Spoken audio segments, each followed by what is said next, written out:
Inflation से related है inflationary gap.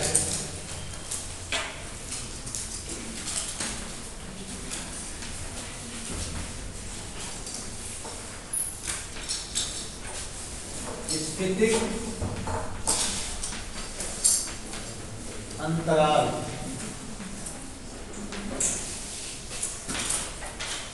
स्थितिक अंतराल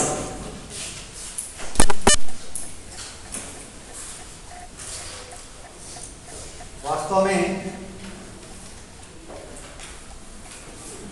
इन्फ्लेशन का मुख्य कारण स्थितिक अंतराल होता है,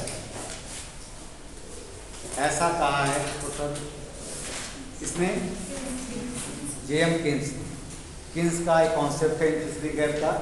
कई बार प्रतियोगी परीक्षाओं में पूछा जाता है कि स्थितिक अंतराल का अवधारणा किसने दिया। किसका है? JM Keynes.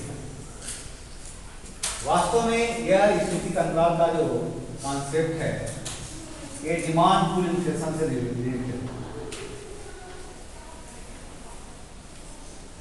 मांग जनित स्थिति, जैसा कि आप पढ़े हो नेशनल इनकम डेटाबेस में आपने पढ़ा है कि वाई एक्सिस पर हम एक्सपेंडिचर एंड इनकम लिखा है एंड इनकम, या बेहतर होगा हम एक्सपेंडिचर है क्या लिखा है, इस पर एक्सपेंडिचर लिखा है और इस पर लिखा है इनकम।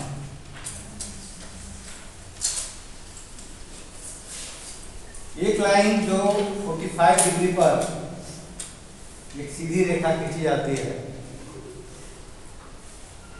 अपवर्ड टू राइट,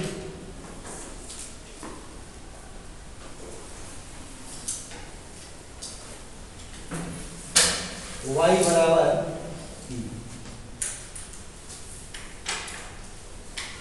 इसको हम कहते हैं इक्विटी लाइन, समता रेखा। इक्विटी लाइन इसलिए इसके प्रत्येक दिन पर एग्रीगेट डिमांड और एग्रीगेट सप्लाई क्या होती है? बराबर। यानी इसका हर बिंदु, इक्विटी लाइन का प्रत्येक बिंदु अर्थव्यवस्था में संतुलन की स्थिति को बताता है। हर बिंदु पर अर्थव्यवस्था क्या होगी? संतुलन। इसका मतलब एग्रीगेट डिमांड और एग्रीगेट सप्लाई क्या होगा? वाई इनकम लिखा है सप्लाई के लिए, ई क्या है? डिमांड के लिए है, एग्रीगेट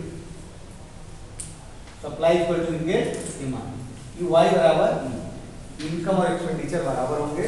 45 डिग्री पे इसीलिए खींचते हैं ताकि इसके किसी भी बिंदु से वाई अक्ष और एक्स अक्ष पर लंब डाला जाए तो मूल बिंदु से उसकी दूरी क्या हो? बराबर। एग्रीगेट डिमांड कर्व जैसा कि आप जानते हो कि वाई एक्सिस के एक्स एक्सिस के पैरेलल नहीं होता, बल्कि कुछ न कुछ स्लोप होता है, c प्लस आई प्लस डी हमने लिखा। ऐसा क्यों हमने दिखाया है? क्योंकि स्लोप दिखाया। क्यों ऐसा क्यों दिखाया? क्योंकि आप जानते हो कि यदि इन्वेस्टमेंट को ऑटोनोमस जो इन्वेस्टमेंट को हमने क्या मान लिया वो कांस्टेंट, वो ऑटोनोमस के फॉर्म में है।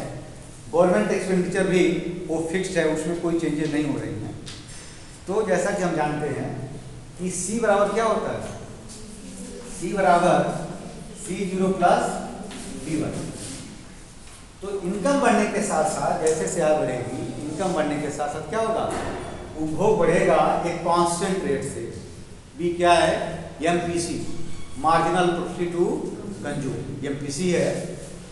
और चूंकि ये कांस्टेंट है इसीलिए एक सीधी रेखा खींची गई है। जैसा कि मैंने पहले ही बताया है कि जब भी rate of change in total constant होता है तो ऐसी स्थिति में जो टोटल का कर्व होगा वो क्या होता है? एक स्ट्रेट लाइन को दिखता है, सीधी रेखा में। तो आय बढ़ने के साथ उपभोग का स्तर बढ़ता है, ये मानते हुए कि इन्वेस्टमेंट स्थिर है, कोई चेंज नहीं हो रहा है, जी भी स्थिर है, आय के साथ कोई परिवर्तन नहीं हो रहा है। ऐसी दशा में जो एग्रीगेट डिमांड कर्व होगा वो ठीक पैरेलल किस तरह से बनता है? हमको कंजंक्शन करके पैरेलल को बन जाता है, ऊपर क्यों बनेगा, ठीक है। वो हमने नहीं दिखाया, वो आप जानते हैं। तो एग्रीगेट डिमांड हो गया C plus I plus G, ये एग्रीगेट डिमांड। ये दोनों एक दूसरे को मान लिया E पॉइंट पर कट कर, इसके अनुसार यानी E बिंदु क्या है सर, E तो हमने लिखा ही है, स्मॉल ई हमने स्मॉल ई इक्विलिब्रियम पॉइंट है स्मॉल ई, इसके संगत एक्स अक्ष पर एक पॉइंट हमको मिला जिसको हमने लिख लिया वाई एफ। वाई एफ क्या है, इनकम एट फुल एम्प्लॉयमेंट,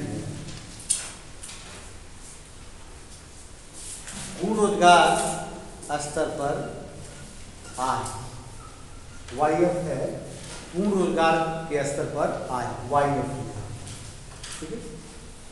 यदि मान लो कि किसी वजह से गवर्नमेंट क्या करती है, अपना एक्सपेंडिचर बढ़ाती है।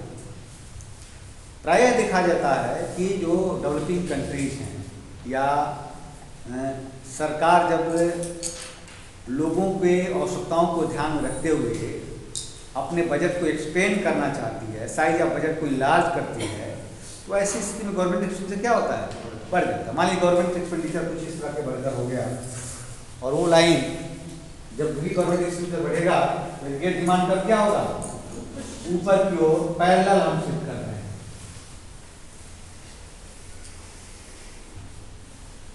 C plus I plus G plus delta G, government expenditure कितना बढ़ गया, डेल्टा G। ऐसी स्थिति में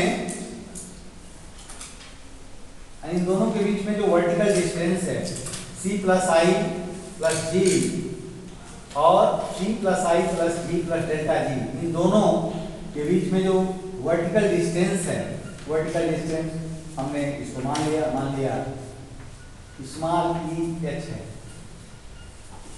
स्मॉल ई एच। तो नया जो एग्रीगेट डिमांड है गवर्नमेंट एक्सपेंडिचर बढ़ाने के बाद, उसके अनुसार इकोनॉमी में जो आय का स्तर है वो कितना होना चाहिए, Y1 E1, Y1 होना चाहिए, इतना।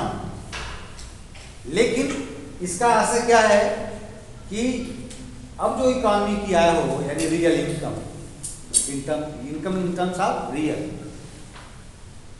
Y1 होनी चाहिए। लेकिन किसने कहा कि आय के Y1 स्तर को प्राप्त नहीं किया सकता।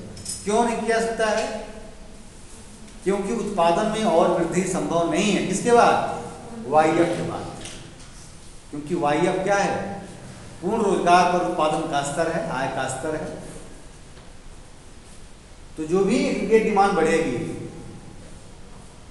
वो एग्रीगेट डिमांड क्या करेगी, क्योंकि आय के स्तर में परिवर्तन नहीं होगा, सिर्फ व्यय के स्तर में परिवर्तन हो रहा है, व्यय में परिवर्तन हो रहा है, व्यय में वृद्धि हो रही है, तो क्या करेगा, यह कीमतों को बढ़ाएगा। क्योंकि अब इसके बाद जो उत्पादन का स्तर है वो क्या हो गया, परफेक्टली इनइलास्टिक है। फुल एम्प्लॉयमेंट के बाद, फुल एम्प्लॉयमेंट पर जो आय का स्तर होता है उसके बाद उत्पादन का स्तर नहीं बढ़ाया जा सकता। यदि गवर्नमेंट अपना एक्सपेंडिचर बढ़ाती है तो वह एक्सपेंडिचर उत्पादन बढ़ाने के बजाय सिर्फ और सिर्फ कीमत में वृद्धि लाएगा। और वह वृद्धि का कारण क्या है, इन्फ्लेशनरी गैप, यानी पूर्ण रोजगार के स्तर पर जो मांग होना चाहिए, जो व्यय होना चाहिए, कुल व्यय होना चाहिए, जो एक्सपेंडिचर होना चाहिए, उससे जितना अधिक एक्सपेंडिचर वही क्या है, इन्फ्लेशनरी गैप, स्फीतिक अंतराल है। यानी अर्थव्यवस्था में यदि कीमतों में वृद्धि हो रही है, इन्फ्लेशन की स्थिति है, तो उसका एकमात्र कारण है स्फीति का अंतराल। स्फीति का अंतराल को हम, ये पूरा जो है स्फीति का अंतराल के रूप में इसको हम दिखाते हैं। यह है इन्फ्लेशनरी गैप।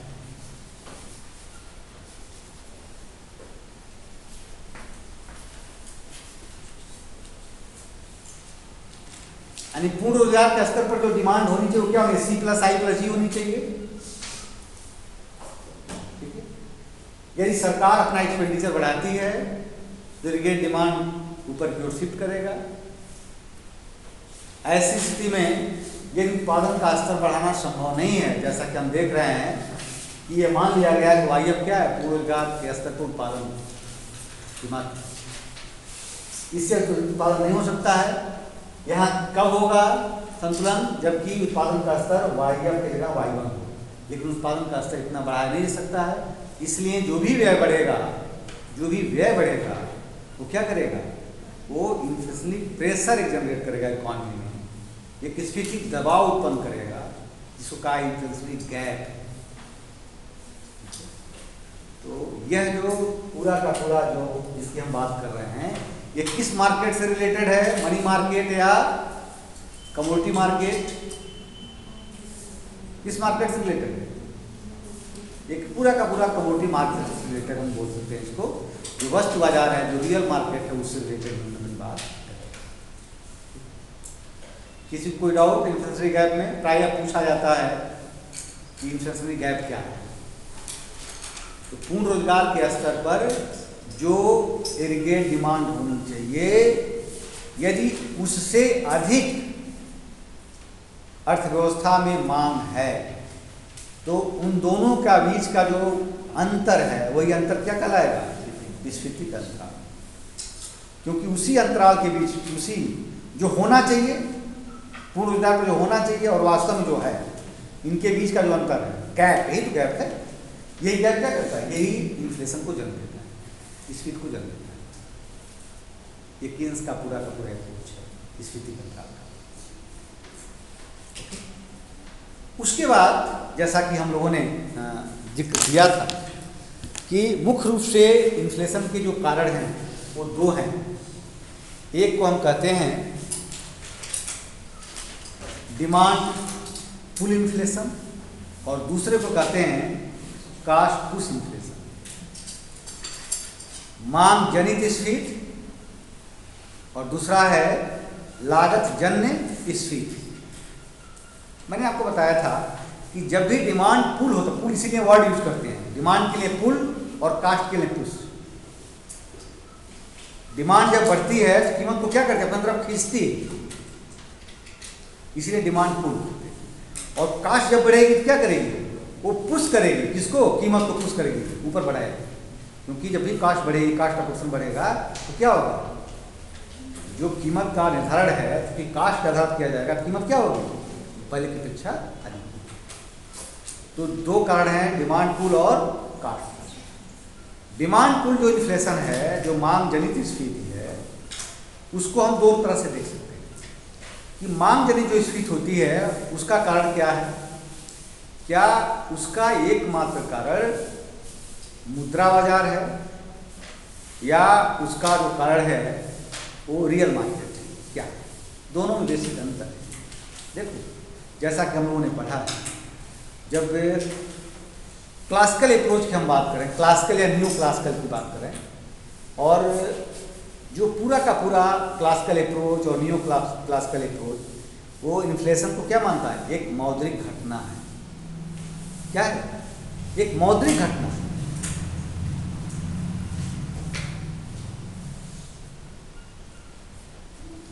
क्यों मानता है? ऐसा इसलिए मानता है कि कीमतों में जो परिवर्तन होता है उसका कारण क्या है, मुद्रा बाजार। मुद्रा बाजार में परिवर्तन के कारण से कीमतों में परिवर्तन होता है, कीमतों में वृद्धि होती है। ऐसा मानना है क्लासिकल का भी, ऐसा मानना है न्यू क्लासिकल। और न्यू क्लासिकल में हम कहाँ से चले आए हैं, Milton Friedman, yes, Milton Friedman तक चले आए। मिल्टन फ्रीडमैन ने सब स्वीकार किया कि इन्फ्लेशन क्या है, एक मौद्रिक घटना है, क्योंकि वस्तुओं की कीमतों में वृद्धि मौद्रिक चरों में परिवर्तन के कारण है। ऐसा classical, new classical, Friedman, Milton Friedman मानते हैं। क्यों? जैसा कि हम लोगों ने पढ़ा है, यदि क्वांटिटी थ्योरी ऑफ मनी को हम पढ़ें, क्वांटिटी थ्योरी ऑफ मनी, उसमें किसकी बात की गई? यानी कीमत में जो परिवर्तन होता है, मुद्रा के मूल्य निर्धारण में हमने क्या पढ़ा? पहले कीमत को प्रभावित करने वाले कारक कौन है, उसके बाद हमने कीमत से हम लोगों ने रिलेट किया था किसको? मुद्रा के मूल्य को, क्योंकि कीमत का संबंध मुद्रा के मूल्य के साथ क्या विपरीत संबंध है। तो सबसे पहले कीमत को निर्धारित करने वाले कारक है। क्वांटिटी थ्योरी ऑफ मनी को हम लोगों ने पढ़ा, उसमें मुद्रा की जो वस्तु की जो कीमत है उसको प्रभावित करने वाला कारक कौन है? सिर्फ और सिर्फ मुद्रा की मात्रा। क्वांटिटी थ्योरी ऑफ मनी कहती है यदि मुद्रा की मात्रा में जिस अनुपात में परिवर्तन किया जाएगा, जिस गुना वृद्धि की जाएगी, उतना ही गुना वस्तुओं के कीमतों में भी परिवर्तन होगा। आपने पढ़ा है। तो यदि कीमतों में वृद्धि हो रही है, इन्फ्लेशन की कीमतों में वृद्धि का मतलब क्या? इन्फ्लेशन की स्थिति है, तो पूरा का पूरा कारण क्या है? मुद्रा की मात्रा।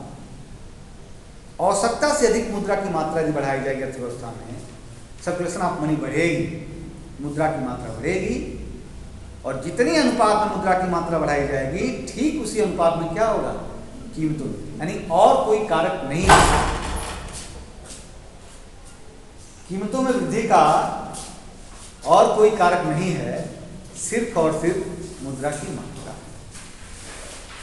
ओके, हम लोग बात करें, यानी यदि मुद्रा की मात्रा में परिवर्तन की हम बात कर रहे हैं, और मुद्रा की मात्रा में परिवर्तन के साथ यदि हम देखना चाहते हैं कि मुद्रा की मात्रा में 2 गुनी वृद्धि की जाएगी तो कीमतों में 2 गुनी वृद्धि होगी, ऐसा क्वांटिटी थ्योरी ऑफ मनी का हम लोगों ने स्टेटमेंट पढ़ा।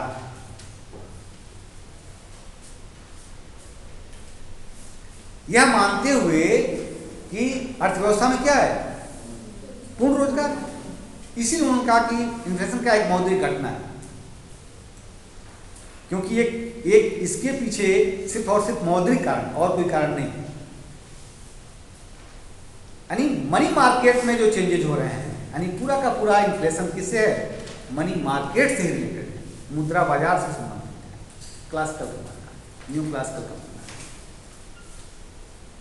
एक माध्यमता कारक मुद्रा की मात्रा। इसको जो मुद्रा बाजार है, इस मुद्रा बाजार के लिए हम लोगों ने अभी हम लोगों ने जस्ट ISLM मॉडल पढ़ा है। तो LM जो वक्र है वो किस बाजार से संबंधित है? मुद्रा बाजार से संबंधित है। LM वक्र जैसा कि हम लोगों ने पढ़ा है कि LM वक्र का प्रत्येक बिंदु मुद्रा बाजार के संतुलन की स्थिति को बताता है। तो यदि मुद्रा की मात्रा में परिवर्तन किया जाएगा तो कौन प्रभावित करेगा? सबसे पहले क्या प्रभावित होगा? LM वक्र। हम लोग डायग्राम से पढ़ेंगे। जैसे ही मुद्रा की मात्रा बढ़ाई जाएगी तो LM वक्र किधर शिफ्ट होगा? राइट या लेफ्ट? राइट शिफ्ट हो जाएगा LM वक्र। LM वक्र क्या होगा? मनी सप्लाई नहीं बढ़ाएंगे, LM वक्र राइट वर्ड शिफ्ट कर जाएगा। ठीक है। और जब राइट वर्ड शिफ्ट होगा तो बहुत सा पहले मॉनेटरी जो वेरिएबल है वो चेंज होगा, और मॉनेटरी वेरिएबल चेंज होने से फिर जो कीमत है, कीमत का संबंध किससे है? कीमत का संबंध कमोडिटी मार्केट से। यानी पहले चेंज क्या होगा? मॉनेटरी, जब मनी सप्लाई को हम बढ़ाएंगे तो सबसे पहले जो मॉनेटरी वेरिएबल है मनी मार्केट की वो चेंज होंगे, और उसमें जब चेंज आएगा फिर क्या करेगा? वो फिर कमोडिटी मार्केट में का जो कीमत है वेरिएबल उसको प्रभावित करता है। लेकिन उन्होंने मान लिया कि इन दोनों के बीच में मनी सप्लाई और जो प्राइस है उसके बीच में क्या होगा? प्रोपोर्शनेट डायरेक्ट रिलेशनशिप, ये मानना है क्लास का। ठीक जब हम बात करते हैं कि कॉस्ट पुश इन्फ्लेशन की हम बात करें, एक हो गया यानी मनी मार्केट, ये मानते हैं कि मुद्रा ही कारक है। डिमांड पुल इन्फ्लेशन के लिए कौन सा कारक है? मुद्रा की आवश्यकता से अधिक मात्रा है। डायग्राम से लोग पढ़ेंगे उसको, अभी थोड़ा सा बैकग्राउंड था। दूसरा जो एक और खास तौर से किन्जियन जो अप्रोच है जिसकी मैं बात अभी कर रहा था, की बात कर रहा था। यदि ISLM वक्र के माध्यम से इसकी शिफ्टिंग को समझते हुए कीमत में परिवर्तन को हम समझना चाहें तो निश्चित रूप से यदि यह कह दिया जाए कि जब भी एग्रीगेट डिमांड यानी मुद्रा वस्तु बाजार में सरकार अपनी व्यय को बढ़ावे, व्यय विनियोग भी हो सकता है, गवर्नमेंट इन्वेस्टमेंट भी हो सकता है। गवर्नमेंट एक्सपेंडिचर क्या एक तरह का इन्वेस्टमेंट भी हो सकता है। तो जब भी इस तरह का परिवर्तन किया जाएगा, यानी मांग में परिवर्तन करने के लिए मांग बाद में प्रभावित होती है, लेकिन कमोडिटी मार्केट में जब भी इस तरह का परिवर्तन होगा जिससे कि जो IS वक्र है वो क्या होगा, जैसे मान लो इन्वेस्टमेंट बढ़ा दिया जाए, गवर्नमेंट अपना एक्सपेंडिचर बढ़ा दिया, इन्वेस्टमेंट बढ़ा दिया, गवर्नमेंट एक्सपेंडिचर बढ़ गया, तो IS वक्र की शिफ्टिंग क्या होगी? होगी, निश्चित होगी। IS वक्र की शिफ्टिंग किधर होगी? राइट या लेफ्ट? बोलो, राइट शिफ्टिंग होगी। और जब भी राइट शिफ्टिंग होगी तो वो फिर क्या करेगा? जो और चर हैं यानी रेट ऑफ इंटरेस्ट उसको प्रोवाइड करेगा, आय के स्तर को प्रोवाइड करेगा। लेकिन प्रश्न यह है कि क्या उस आय के स्तर को प्राप्त किया जाएगा? यदि पूर्ण रोजगार की स्थिति हो तो फिर क्या करेगा? जो चेंजेस किए गए कमोडिटी मार्केट में जिससे कि IS वक्र दाहिने को विवर्तित हो गया, फिर क्या करेगा? इकोनॉमी में डिमांड को बढ़ाएगा, मांग को बढ़ाएगा, और जैसे ही मांग बढ़ेगी कीमतों में क्या होगी? तो डिमांड पुल इन्फ्लेशन के लिए जो देखो दो अप्रोचेज, कौन जिम्मेदार है? एक मौद्रिक घटना है, मौद्रिक कारक है, या गैर मौद्रिक कारक है।